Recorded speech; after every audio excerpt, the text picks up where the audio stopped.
Hi, my name is Jackie Lee Price and welcome to Shadowboxruk. So hi, how are you doing? All good, Jackie. Thank you very much. You? Very, very well. You're looking well. Thanks. You're not bad yourself. How's life treating you, my darling? Yeah, good. COVID's give us a chance to reflect and relax, and had a baby come along, so I've been tied up doing that. Oh, nice. Sleepless nights, I guess. Yeah, lots of sleepless nights. Oh, by gum, yeah. But used to it now. You reckon sleep's overrated anyway, so. Yeah, so they say. I love my bed, I have to say. Have you got any little outfits yet? Any gloves or little boxing gear yet? You know what? I did order the little fella a knitted pair of boxing shorts and gloves and got photos took with him. It had to be done. Yeah, nice. Yeah. Have you been missing work though a little tiny bit? Yeah, you know what? Boxing's in my blood. Do you know what I mean? And the fact that we haven't been able to get out there and do anything. Yeah. At first it was nice, because we're 24/7, 365 days a year, full throttle ahead most of the time with the talent program. And so to actually have the brakes put on and go, hold on, you're having a break here. Right, okay, I'll rest for a bit.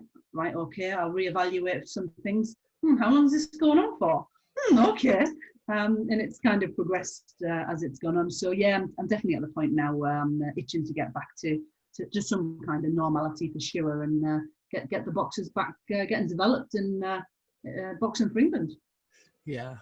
You strike me as a person that just needs to be doing. Do you know what I mean? Would I be correct in saying that? Absolutely, yeah. And I think I thrive off that.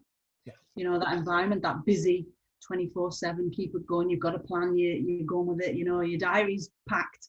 I think I thrive on that. I think that's where I excel for sure. But I just need to make sure I put some little breaks in there every now and again. COVID's definitely taught me that for sure, because I'm re-energized and I'm itching to get back at it. Yeah.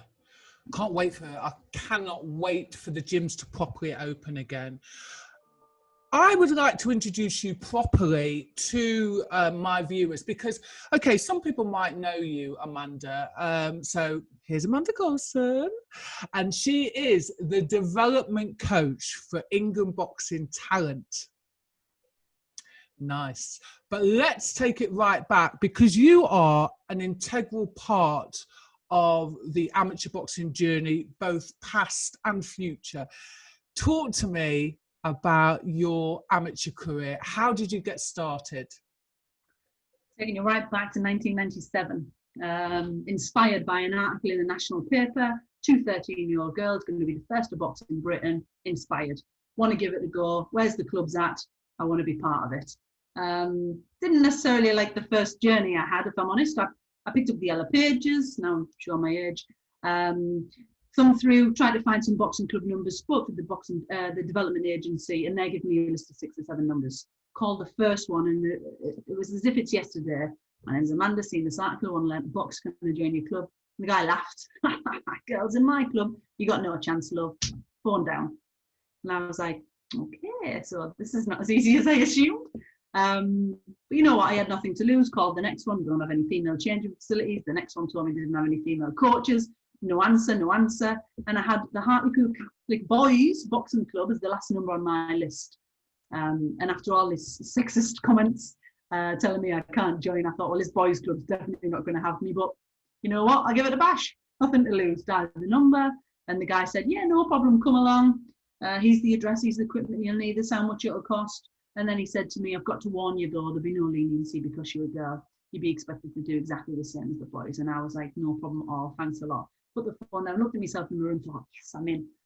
Now, my kind of history or family background of boxing is zero, absolutely non-existent. So I have no friends that boxed. I have no family members that boxed. It was purely down to that advert in the paper, that article of these girls that kind of started my journey.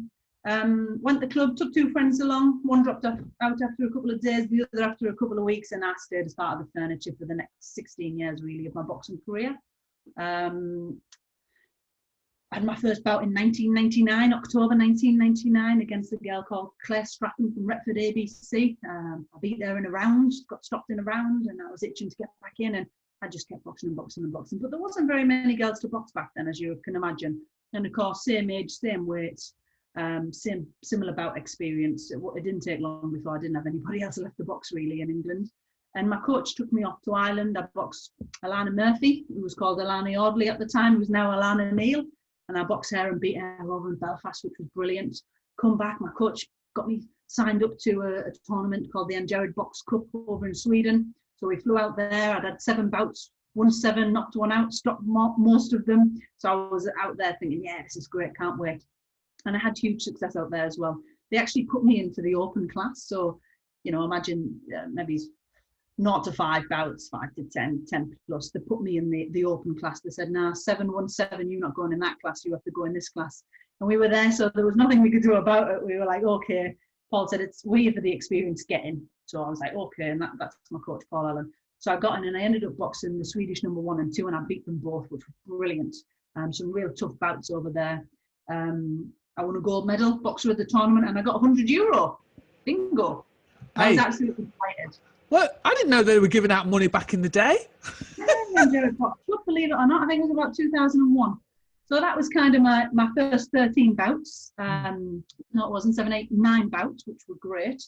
England Boxing were promoting female inclusion at Crystal Palace to hopefully get a team sent off to the Pennsylvania World Championships. And they invited us along, so off we went. There was a group of us. I was probably the one with the most experienced bouts. There was loads of girls from the army. And on reflection from that, they came back and said, actually, you aren't experienced enough to send out there. It would be unethical if we sent you, given the fact that you know, all these other countries have had numerous bouts and we're really very inexperienced.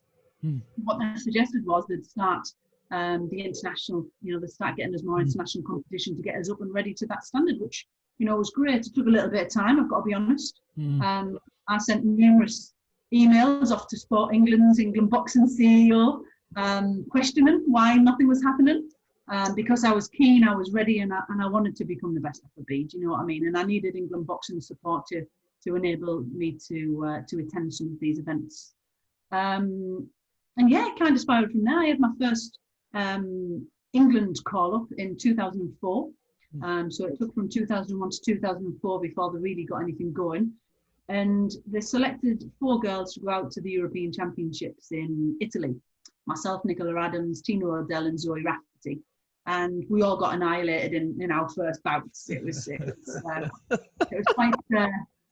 quite a rude awakening, let's say. But what it did teach us is there's another level. There's another level, and we need to start analysing international boxing and figuring out what it is we need to do to get us up to that standard. And it's experience, you know, it's literally getting in the ring and boxing these girls, sparring against these girls that bring you on. So that kind of happened in the forthcoming years after that. And yeah, ABA Championships started. I was winning it without getting an opponent, which I wouldn't say I've won it. I then had straight finals, you know, and winning them with straight finals. And then fast forward on 2010, the Olympics, the inclusion for female boxing in the Olympics, the announcement happened, and it was a case of, okay, GB Boxing are going to stand up now and do something about this, because there's 3 weight classes, there's money at stake here, there's medals at stake, and so they have to start investing a little bit more in female boxing from a full-time perspective. So went through a rigorous assessment protocol at GB Boxing. I must have went back 6 or 7 times on different assessments before we actually took on, and there were 7 of us in the end. And I remember the Times doing an article calling us the Magnificent 7. There we were up in Sheffield, podium potential or development at the time.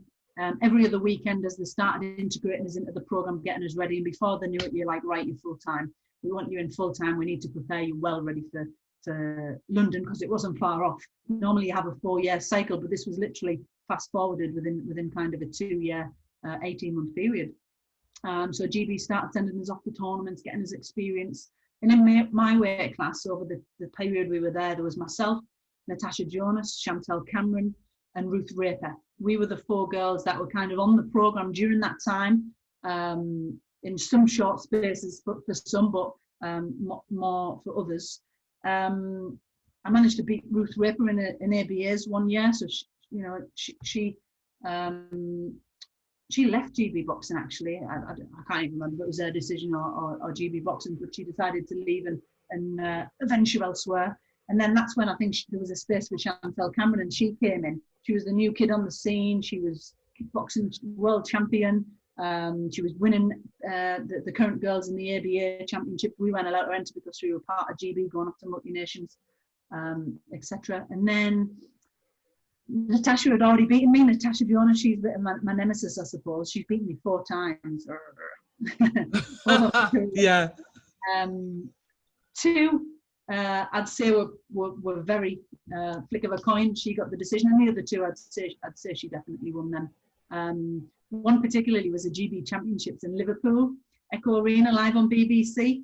It was 10-10, going into the last 5 seconds of the last round, and she gets a point.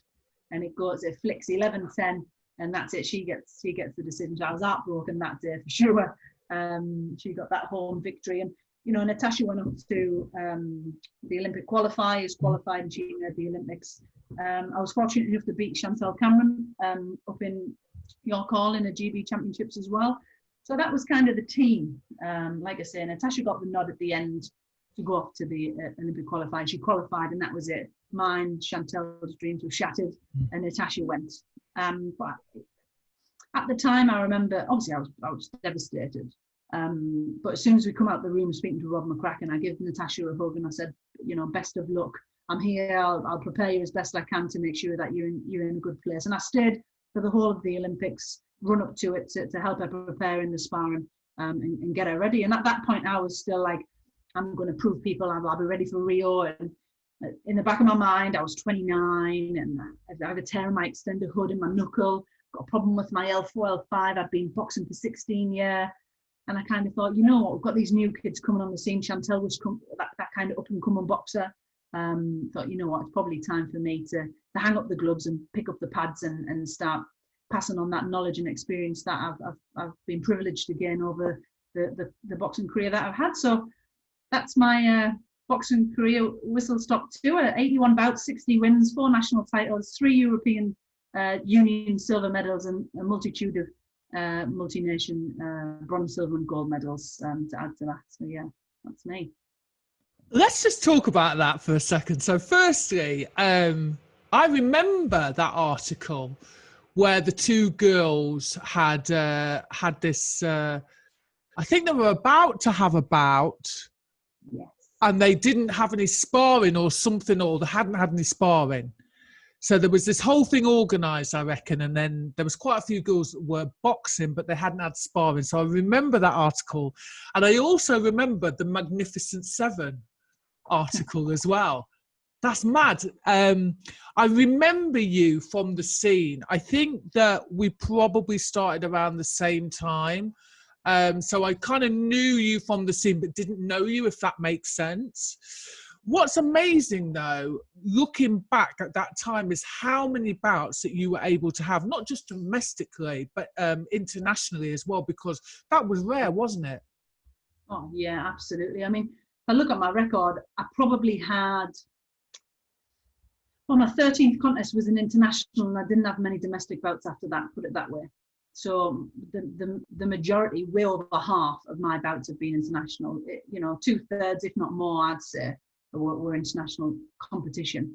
And at first, it was quite difficult to get contests, like I said, to get matched up. And when I started, winning all my contests, then nobody knew on the scene wanted to compete against me. So it became even more difficult. And I had huge support through a club coach of mine. He used to fly opponents in from Sweden, Denmark, Germany, Norway.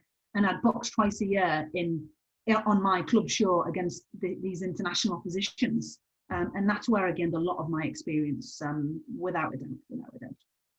I mean, very, very lucky to have a coach that had that much confidence in you, because you know as well as I know, like you were saying earlier on, those excuses to keep us out the gyms. We don't have any changing rooms for females. Can you remember them? Can you remember those excuses? Yeah. No, you're not wrong. Well, let's adapt. Let's go and use the toilet.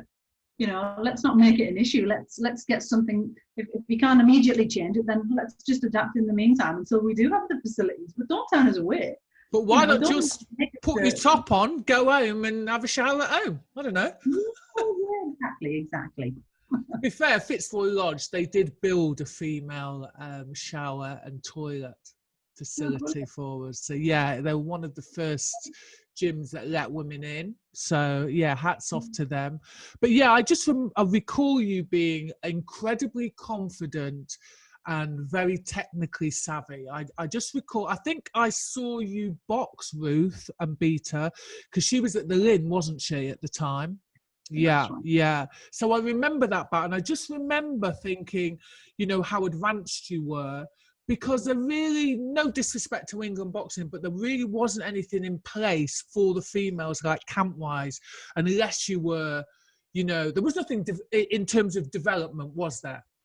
Yeah, no, I mean, I think it was the police clubs that kind of started female boxing activity in England. And they hosted national championships, they did different classes, but actual development camp-wise, very few. And the only time we did have was perhaps a selection camp to go to a major championship, if we were lucky. And that selection camp would be combined as a prep and selection, or if they knew who they were going to pick anyway through, history of knowing who the girls were, then you might have got one preparation camp prior to going out. I mean, I've been to major championships and had neither. Yeah. I went to the European Championships that first year, and I didn't even know the coach that turned up or the team manager. That was the experience back then. But listen, you've got to start somewhere, and through those experiences we've learned. And I'm in a fortunate position now to be able to change a few of those things and to offer more to more people and give opportunities where really they're deserved, because we want to develop boxing in the country, and to do that we need to be hosting camps. We need to be getting people used to the environment, the culture, the coaching philosophies of what England boxing's about. So yeah. Also, let's talk about the fact that you girls had no funding whatsoever, and yet your just pure hard work and dedication got you where you are today, didn't it? Yeah, absolutely. I mean, through England, there is no funding for boxers. The funding is specifically to pay for camps, for tournaments, for travel, that there's no expenses, there's no actual wage. You don't get that until you're part of UK Sport, which is the world-class programme. GB Boxing, you get an athlete personal allowance direct through UK Sport to help you survive while you're a full-time athlete. So that's the only time you'd ever get any money within amateur boxing. But yeah, I had to hold down a full-time job, paying the bills, had to work full-time and almost try and train full-time if I was ever going to reach my potential. So juggling both of those, was obviously difficult, but it's the things that you do, the sacrifices you make, the dedication you put into things if you want to get something out of it. And I was really fortunate to get a handful of local sponsors that helped me financially. I mean, I even had a catering company bring food to my work that was nutritionally planned. I had some fantastic support throughout my career. Lonsdale sponsored me. I used to get kit thrown at me off them, and them little 1% some massive helps when you're not getting funded to compete. So I owe a lot of my career successes down to the help that I got from all of those people, without a doubt. And this is way, way before people were sponsoring female boxers. I mean, what are we talking about? Over how many years? 70? I know, I don't want to say. Back in the day, I'll just put it back. Yeah. Well, you're talking around about 2000 and between 2004, 2005 up to 2012, effectively, or 2010. So I started getting funded off GB. You're talking that kind of 5-year period there, I'd say. So, I hear a lot, which slightly annoys me, that, female boxing is now taking off. It's now taking off. we've been involved in the game for a long time, and you know, it's been pretty strong over in the amateur side for many, many, many years. Is there a part of you though that feels that, you know, God, I wish I'd just been able to experience what these ladies are experiencing, you know, even if it was just for a year or two? Yeah, you know what? Loads of people have said to me, oh, you know, you come along in the game a little bit too late, really. You know, if only it had all happened in 2005, 2006, 2008, you know, you'd have been ready, you'd have been at your peak or so forth. And you'd have had an opportunity to be part of, you know, whether it be the Olympics and then into the pro scene, if we just took that kind of 5 to 7 years. But I live with no regrets, Jackie, honestly. I absolutely don't. I'm in a good place. I've had some great experiences and they've made me the person I am today. And for that, I'm thankful. Do you know what I mean? So if I got too hung up on what could have been, what should have been, then, you know, I'll lose focus on really the fantastic experience that I had and like I say, where I am today. Yeah, absolutely. And to be totally honest, they wouldn't be where they are today without, you know, the people that came before them, like yourself. So you've been part of the journey and you're still obviously part of the journey. So talk to me about your role as a development coach at England Boxing. You're there. Let's talk about the first day that you walk in to Sheffield, into that space as a coach, as a bona fide coach. Yeah. So my first role was actually a sessional coach for the youth women. That was my first ever role with England Boxing, and that was brilliant. And I had 2 assistant coaches, a pool of coaches that were going to help me develop this youth program. It was like, here's a blank piece of paper, go and make youth boxing a success. Right, okay, let's get to work here. So put some plans in place, got kind of a robust preparation plan running up to a major championship that we hadn't had in the past. So that was a great start to it. I'll fast forward on, then it went to a full-time role as the full head of female boxing. So then I had the junior and the elite boxers as well, which was brilliant. But I kind of stepped back and thought, right, here's the here and now. Where's the next? Where's the future? Okay, well, we've just had a school championship. So who entered the schoolgirl championship? So I started doing the research and I invited that little cohort, and it was very small, that had won the schoolgirl championships to a residential camp, just to have a look at them, bit of talent identification. And born were Savannah Stubley, Simran Carr, Gemma Richardson, Caroline Dubois, Elise Skillin, a couple of others. That was the group that almost we found back then. And I was like, God, blimey, look at this talent of schoolgirls. If we get them now, imagine where they'll be by the time they become elite. So that was exciting, being able to start working with them as a long-term development plan. And within no time at all, regular contact time, making them part of the team, getting them to feel comfortable, getting them to understand about development, individual athlete plans, all those little percents, working with the club coach. They all helped these boxers, you know, excel. And I do believe that's one of the reasons why they excelled so quickly.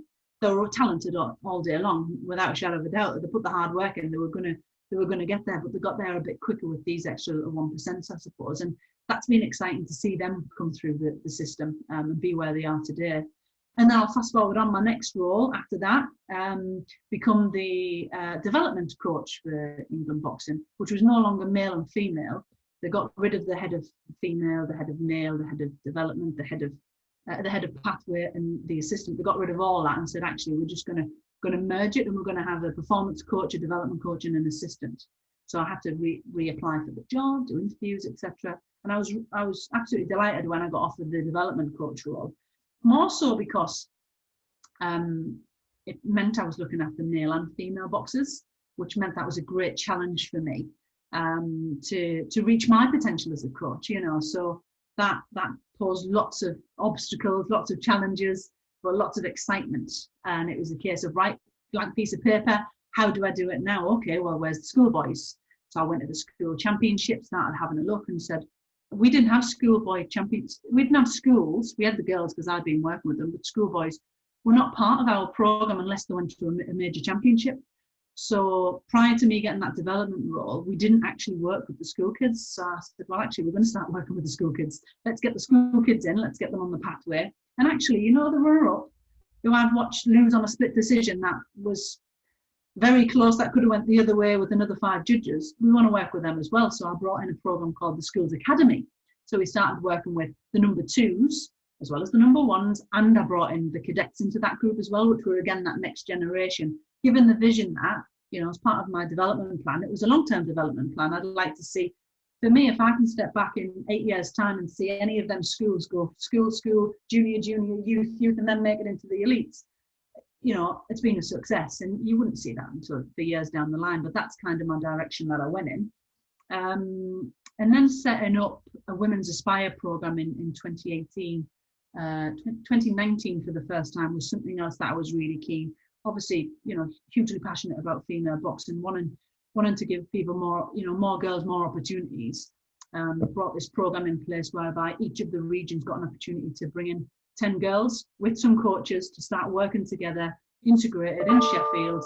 And that was a huge success in 2019. We just started in 2020 before COVID kicked in. But these are some of the initiatives really that I brought in as that development coach role, as well as more experience. I said earlier, talking about my career, I felt I excelled because I got the best. I got more international experience, and that's where I learned, that's where I excelled. So last year alone, 2019, in fact, I've got it here, 14 duels with 129 boxers competed.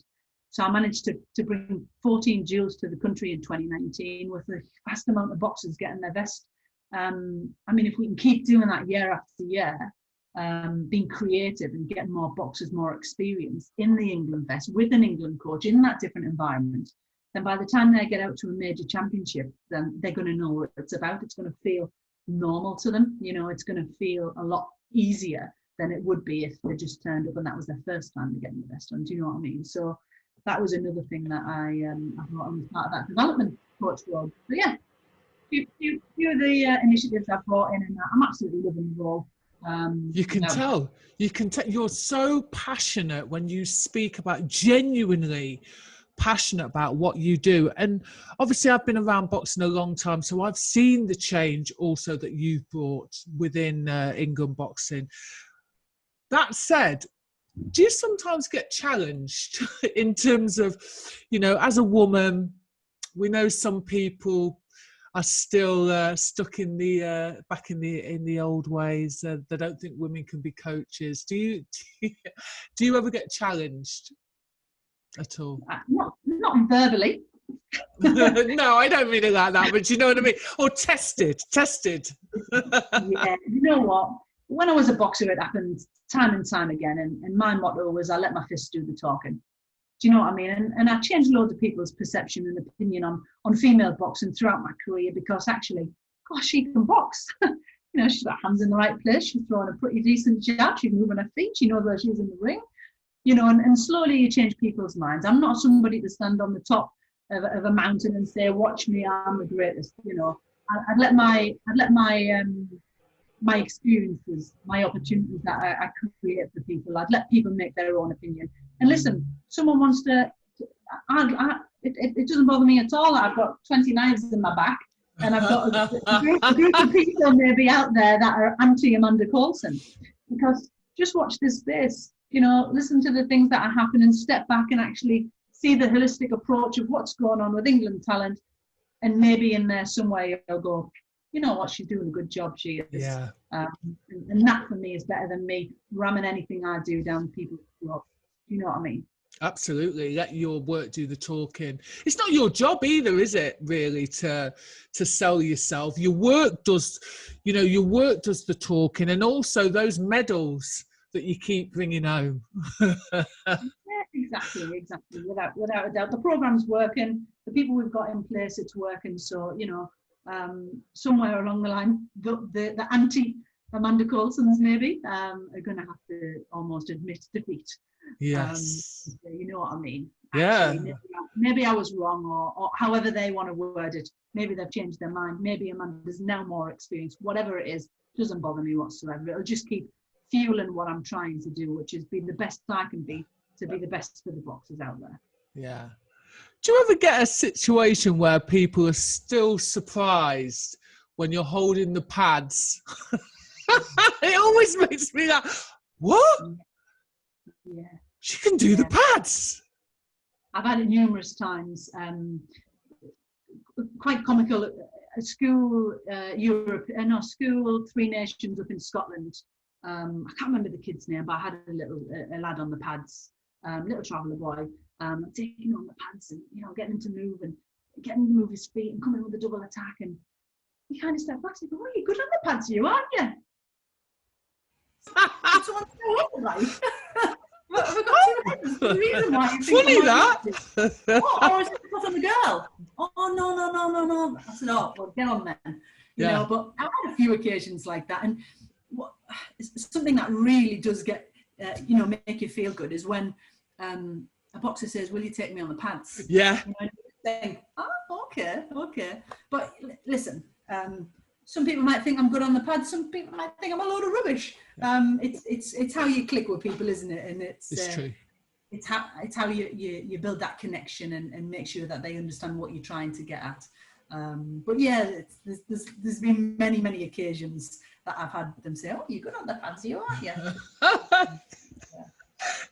It does make me laugh, though. That does. But I guess they think you're involved in boxing, but not really involved. Yeah. What, like, is it boxing? Not boxercise. No, it's boxing. It's been great talking to you. I really wanted to share your story, Amanda, with, I don't know, there may be some people somewhere under a rock that don't know who you are. Bless them. But yeah, you're doing great work, and you don't, you're not one for shouting your mouth off. I know that, so I thought I'd shout it out to the Shadowboxer crew. It'd be great to see you back in the gym ASAP. Anything in terms of competitions coming up, or are we basically looking at next year now? Well, it's the government's discretion, isn't it? We're all actively waiting for the government to give us some direction so that England Boxing and the board can make some decisions. But yeah, we're all at the realms of the government at the moment. So watch this space is what I keep saying to people that constantly ask. Yeah, gutted, desperate to get back in there and see what's going on. But yeah, been fantastic chatting to you. Enjoy the rest of your time at home and your sleepless nights. Thank you, Jackie, I really do. Yeah, you take care, my darling. Thank you. Bye for now. If you like this video, please go ahead and give it a thumbs up. If you're not a subscriber of Shadowboxruk UK, we'd love to see you, so please go ahead and subscribe now.